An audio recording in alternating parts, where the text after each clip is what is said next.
RDC. Uvira sous pression. Les FARDC et les Wazalendo passent à l'offensive contre l'armée rwandaise du M23. Les FARDC, appuyés par les Wazalendo, sont déterminés à chasser l'armée rwandaise et ses supplétifs du M23 de la ville stratégique d'Uvira. De violents combats sont signalés ce dimanche 28 décembre au matin au sud de la ville, semant la panique parmi la population. Selon des sources militaires, des bateaux armés dits Marambo, utilisés par les Wazalendo avec l'appui des FARDC, mènent des attaques coordonnées depuis le lac Tanganyika contre les positions ennemies du M23 soutenues par Kigali. La bataille pour Uvira est engagée.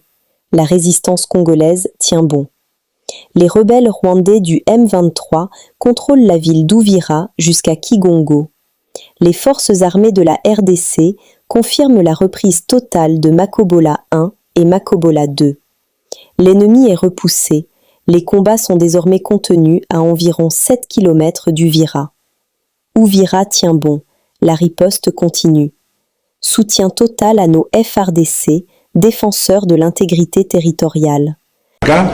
Et Makobola est aujourd'hui sous le contrôle total, Makobola 1, Makobola 2, sous le contrôle total des forces armées de la République démocratique du Congo. Et les combats sont concentrés à l'heure où je vous parle, et depuis ce matin d'ailleurs, dans les localités de Katongo et Kabimba, à plus ou moins 7 km d'Uvira. Le pouvoir rwandais est déterminé à déstabiliser le Congo et ses institutions. L'armée accuse le gouvernement rwandais de manipuler plusieurs généraux et officiers supérieurs congolais. Le perfidie qui fait que lorsque vous épousez aujourd'hui une femme toute, il faut faire attention. Ah bon? Oui, il faut faire attention parce que si vous êtes responsable, et c'est ce qu'ils ont fait avec les chefs coutumiers, les grands chefs coutumiers un peu partout, on vous donne une femme, mais vous allez recevoir un membre de la famille, un cousin, un neveu qui viendra chez vous. De la famille de la femme.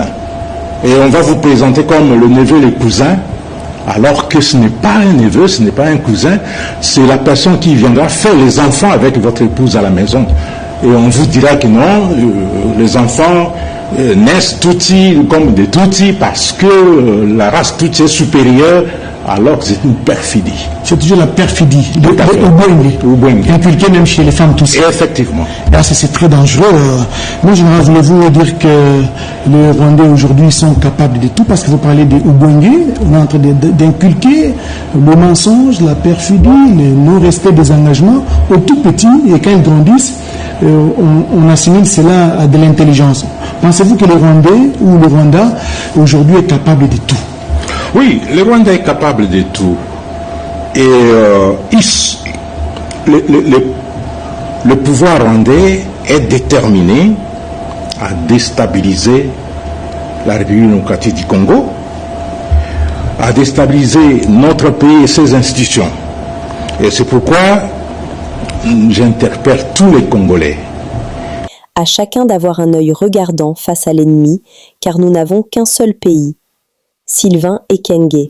Nous sommes distraits avec des histoires invraisemblables, surtout nous qui sommes ici à Kinshasa, avec notre, entre guillemets, quinoiserie, mais nous devons savoir que nous n'avons que ce pays et nous devons le protéger, et la meilleure façon de protéger ce pays, c'est que tout le monde puisse contribuer à sa sécurité, et chacun là où il est doit veiller pour qu'un intrus ne puisse pas venir nous faire du mal. Mon général, les FDLR. Donc si les Rwandais veulent neutraliser les FDLR, qui se retrouvent dans des territoires sous contrôle du M23, les Rwandais vont le faire. En réalité, le FDLR est un argument. Le FDLR était... Parce que même, c'est pas la première fois que je vous l'ai dit. Même dans le fond, le FDLR ne représente aucune menace pour le Rwanda aujourd'hui. Le Rwanda peut-il vous dire quelle est sa localité qui a été attaquée par les FDLR? C'était en quelle année? Le Rwanda peut-il vous dire quelle est une bombe ou même une cartouche tirée par les FDLR qui a atterri au Rwanda? Le Rwanda peut-il vous dire? Les FDLR est une menace. C'est chez nous qu'ils volent, c'est chez nous qu'ils détruisent, c'est chez nous qu'ils pillent, c'est chez nous qu'ils violent. Les FDLR sont une menace pour le Congo aujourd'hui et non pas pour le Rwanda. Comment nous, dans notre diplomatie, nous n'avons pas réussi à faire reconnaître la présence du Rwanda, c'est nous. Alors que nous avons le rapport des experts des Nations Unies. Un autre rapport venait de sortir, confirmant que les Rwandais sont chez nous. Comment est-ce que nous n'avons pas pu contrarier le Rwanda en l'expliquant? Vous nous demandez de neutraliser les FDLR. Comment pouvons-nous neutraliser les FDLR dans un territoire qui est sous votre contrôle? Parce que les M23, c'est vous. C'est vous qui contrôlez. Si vous êtes la capacité de nous battre, nous, les FARDC, avec toutes les personnes qui sont avec nous, puisque les FDLR sont dans un territoire qui est sous votre contrôle, vous pouvez facilement aller attaquer les FDLR. On pouvait même tourner cette affaire et officiellement signer que le Rwanda était au Congo pour aller attaquer les FDLR. La paix des agents et fonctionnaires de l'État se poursuit normalement pour le mois de décembre 2025. Engagé depuis le 20 décembre, le processus évolue de manière satisfaisante. À ce jour, la paix des FARDC, de la police nationale congolaise, ainsi que des enseignants de Kinshasa est presque achevée. Conformément au calendrier établi, du lundi 28 au mercredi 31 décembre 2025, les magistrats, professeurs d'université, médecins et l'ensemble des autres fonctionnaires du régime général percevront à leur tour leur rémunération en vue de leur permettre de célébrer les fêtes de fin d'année dans de meilleures conditions. Cette opération menée sous la coordination du comité de suivi de la paix CSP traduit la rigueur financière du ministre des Finances Doudou Fwamba Likundeli Botayi ainsi que l'engagement du gouvernement à honorer ses obligations sociales et à préserver la stabilité sociale. 2026. Le budget de la ville de Kinshasa pour l'exercice 2026 a été élaboré en équilibre, conformément aux dispositions de la loi numéro 11/011 du 13 juillet 2011 relative aux finances publiques.